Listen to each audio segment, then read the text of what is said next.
Raheem, your rush defense has played pretty well 3 of the last 4 games. Roy's way too serious, man. He's like home right now. Come on. All right. I'll fill it, Potter. How's the weather? How about the weather? No, come on. The weather's been awesome. It was a little chilly this morning, That's your question. and then after that we went out and we got it going. The sun came out. It was a beautiful day. I caught myself in practice looking around. I had beautiful facilities where I had to refocus. You know, I hadn't seen the changing of the leaves in a while, and being out in Tampa has been awesome. Great work. About that rush defense. 3 of the last 4 games, you've held your opponent to less than 100 yards. What's the difference there from certainly a year ago and maybe even the first couple of games? Mark Dominic, they caught draft picks. You know, he's done a nice job of drafting up front. You know, really helping us out. You know, Keith Millard and Grady Stretz, what they've been able to do. You know, Grady's the run coach. Him putting his meticulous game plan in with me and coming up with different ideas for us to do different things as far as structure has been awesome. You know, other than the San Francisco game, we got our butts kicked in the run. In every other aspect of the game, we were pretty good for the most part throughout the year. Rod, do you plan to punt to Devin Hester? No. Devin Hester will have to go against our Pro Bowler, hopefully our Pro Bowler, our grass skirt guy, if we can get him in one, and Michael Keenan. And hopefully we can directional kick, do some different things. Where we have to kick to him. You know, like last week we played Sproles, who's another dynamic punt returner, and if we're able to keep the ball away from him or limit his production or limit his touches, that's what we need to do. Because Devin Hester's a great player. Has it become a situation where you have to? He has a fighting for my love. Has it become a situation where you have to kick the ball out of the end zone on the kickoff? You know, or they're going to bring it out from anywhere? It was kind of the emphasis of the league this year to kick the ball out of the end zone. You know, we moved up the kickoffs. And Michael Keenan has been phenomenal with that, with touchbacks. He's been awesome with getting the ball away from people. So you don't have to kick it out, but when you play a guy like Devin Hester, you prefer you kick it out. How different does this trip feel than the last time you were here? That was a lot different. It's a different team. We come over this time. We got a chance to get acclimated with everybody here at Penny Hill. Got a chance to really settle in.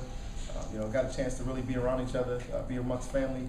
The last time I was here, I don't even remember what happened when we got here, what time we left. It was a big Belichick mark going across my head that he just beat my butt. And sent me back home to the States, man. And this time, hopefully, we have a much better ride home than we had the first time. It certainly was a better ride coming over here, you know, after our victory versus the Saints, you know, versus 0-7. You feel like you've acclimated? You made allusion to that when you started. I've made some progress. Yeah. I'm waking up now at about 8-ish. I'm starting to feel a lot better. So we're getting better. Our team's getting better. You can see it. You can see the energy in the morning. You can see everything that's happening. You know, I've got some great wake-up calls here, and I love the accent. It's awesome. It's been great. The practice has been crisp, have they?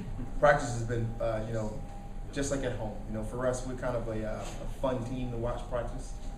There's a lot of trash talk. There's a lot of speed. There's a lot of tempo.